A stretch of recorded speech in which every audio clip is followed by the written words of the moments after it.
Bueno, muy buenos días. La primera pregunta era, ¿qué datos tienen? Y sé que han sido pioneros en la publicación de los primeros datos sobre cómo ha afectado el virus SARS-CoV-2 a los niños en tratamiento con cáncer.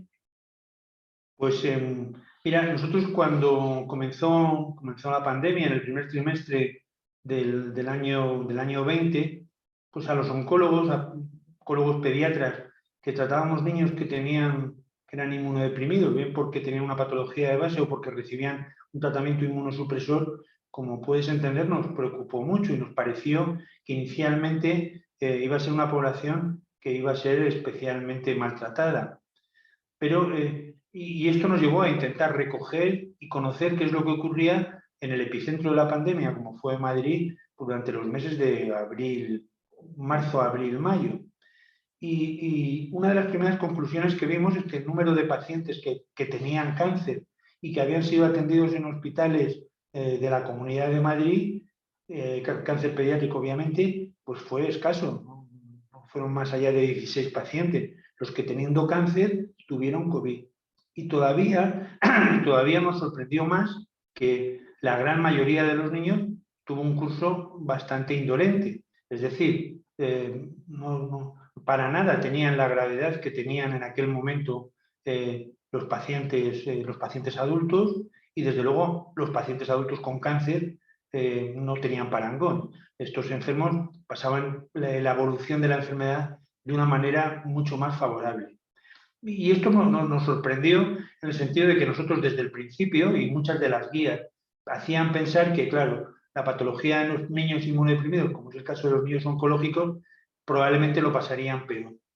Bueno, esto lo publicamos en una revista que es un órgano de difusión de la pediatría oncológica en el mundo, que es el Pediatric Blood and Cancer, y fue el germen de que la Sociedad Española de Oncología y Hematología Pediátrica hiciera un estudio en toda España.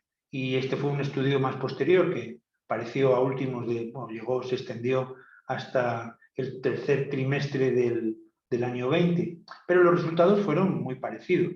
Es decir, los niños con leucemia no tenían una especial gravedad cuando enfermaban de la enfermedad por COVID. Bueno, eso no lo hemos podido nunca atribuir por qué ha sido así. La realidad es que los organismos y las guías internacionales de la Sociedad Internacional de Oncología Pediátrica, bueno, también lo han contrastado y hicieron una serie de recomendaciones. Recomendaciones que es que en general, pues para enfermedades graves nosotros no comenzábamos tratamientos oncológicos cuando el enfermo tenía enfermedad activa, y que esperábamos a que el paciente, una demora de 10-15 días para que el paciente estuviera negativizado y comenzara el tratamiento inmunosupresor. Y así ha sido durante prácticamente toda la pandemia. En los meses posteriores, con un poco más de conocimiento, la verdad es que la mortalidad, en mi experiencia, que es los niños con cáncer, desde luego no les ha perjudicado o no les ha manifestado una mayor mortalidad, sino más bien todo lo contrario. Ha habido algunos estudios interesantes que también se han puesto en relación con niños inmunosuprimidos. Por ejemplo, estoy recordando uno del hospital de Los Ángeles, de que algún niño que tenía leucemia, lo que le ocurría es que se quedaba con una situación de infección por COVID mantenida. Y esta es una situación de tener COVID persistente, lo que podría llevar es a un problema para la comunidad alrededor, porque se podrían producir mutaciones en el virus y esto producir un problema, digamos, en relación con la comunidad. Pero como te digo, la verdad es que no ha sido como la mortalidad en los niños, ha sido muy pequeña, 0,08%, es decir, bastante más baja que en los adultos, y la incidencia también. Siempre diríamos que la incidencia que tenemos 1 por cada 1000 adultos ha tenido un niño. La población pediátrica se ha comportado de otra manera respecto de la gravedad en toda la pandemia, de manera más o menos constante.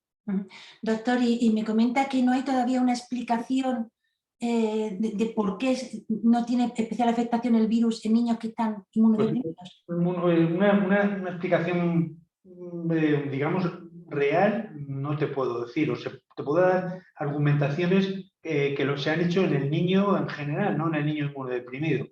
Pues sorprende porque muchos de los pacientes que nosotros tratamos son pacientes inmunodeficientes por el tratamiento y tienen un déficit o una déficit de producción de anticuerpos, con lo cual estos enfermos, incluso cuando son vacunados, podrían tener una menor protección.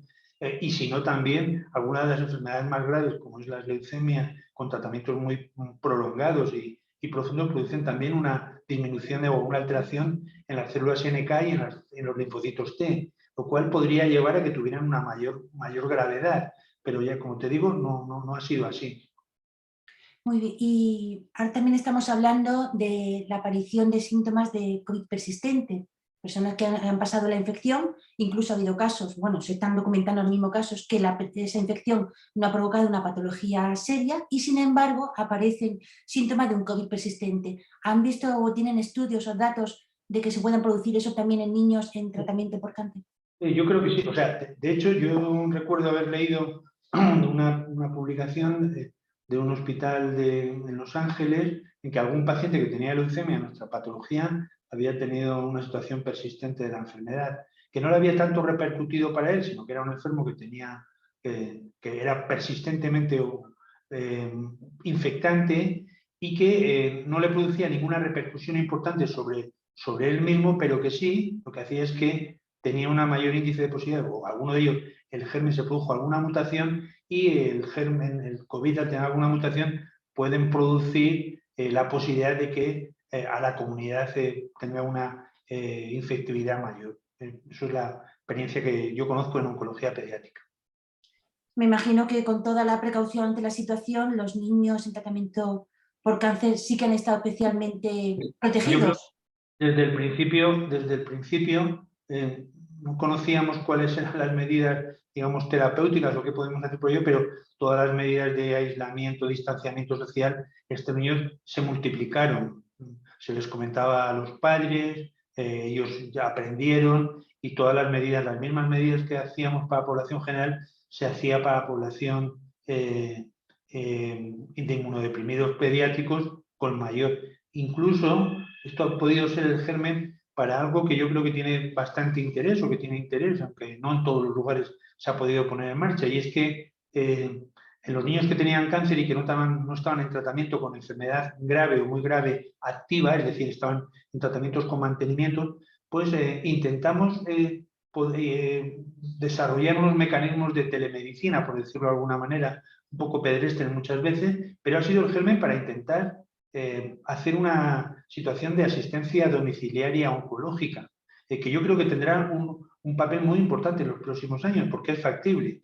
Hay ordenación tecnológica en este momento para poderlo desarrollar y yo creo que lo que se debería hacer. Yo en concreto, este servicio, el Hospital Niño Jesús, intentó liderar una propuesta con algunos hospitales de Europa, pero por desgracia, por circunstancias exclusivamente económicas, de lo que costaba el proyecto, no nos lo concedieron en Europa, aunque estoy convencido que esto va a salir. De hecho, nosotros vamos a seguir continuando intentando hacer una apuesta por la atención domiciliaria para el paciente oncológico, que surgió de verdad, surgió cuando ni los padres ni los médicos queríamos de ninguna manera que los enfermos vinieran al hospital, porque pensábamos que los metíamos en un riesgo muchas veces mayor que su propia patología, entendiendo por la situación en la que estaba la enfermedad. Un enfermo mantenimiento de leucemia que tiene una probabilidad de sobrevivir muy alta, nos daba mucho miedo que pudiera venir a una consulta al hospital en la cual pudiera contagiarse de una infección que le pudiera costar la vida.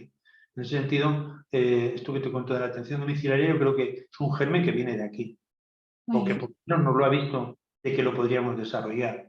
Bueno, ojalá lleguen esos fondos y se consiga Sí, hacer ese estudio que además vendrá también esa publicación para el resto también de hospitales. Y ya por último estamos a punto, creo, o creemos, de que se apruebe la vacuna en población pediátrica, en niños de menor de 12 años.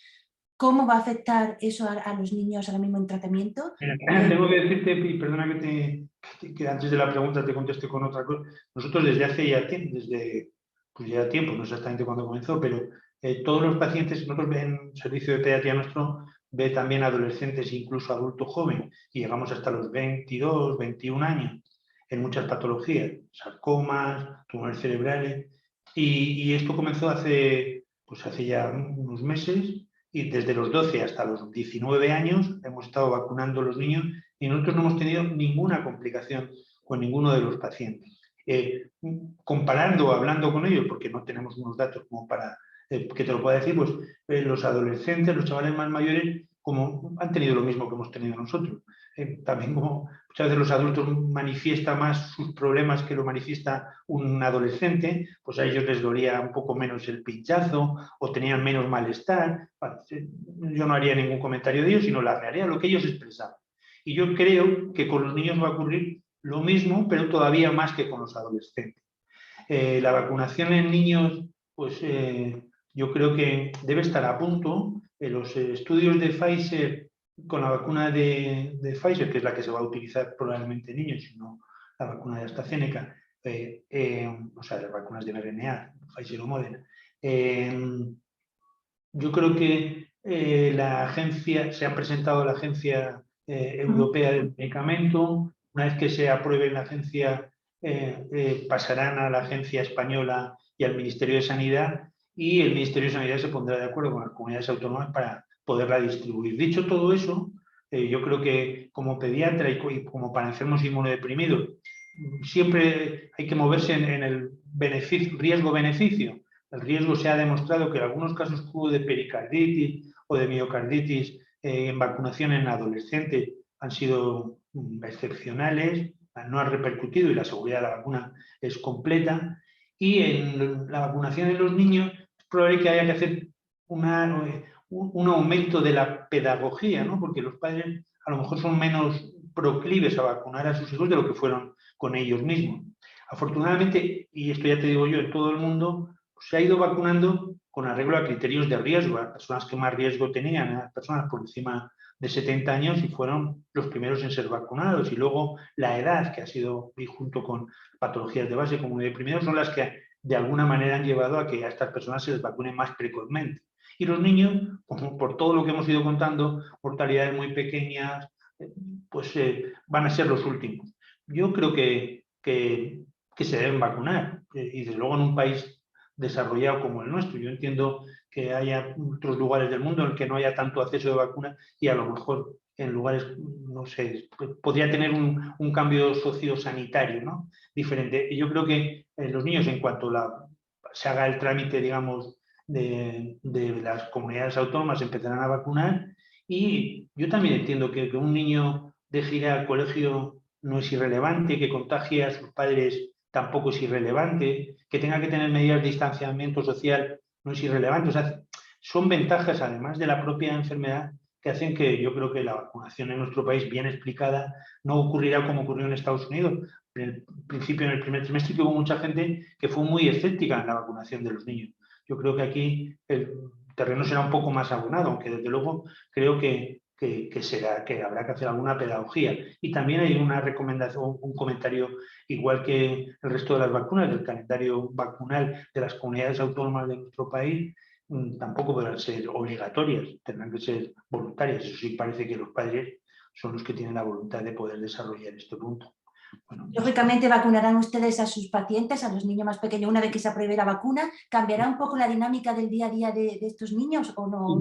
Yo no tengo ninguna duda que, independientemente de que no sé, no te haya contado que no sé por qué razón los pacientes inmunodeprimidos pediátricos se han comportado mejor de lo que cabía prever, sí que me parece que los pacientes inmunodeprimidos pediátricos por debajo de 12 años tienen que ser vacunados sí o sí. Y también que la dosis de la vacuna en los ensayos clínicos pues ha ido muy censurada. Se ha puesto un tercio de la dosis más o menos a los pacientes hasta 5 años y me parece que es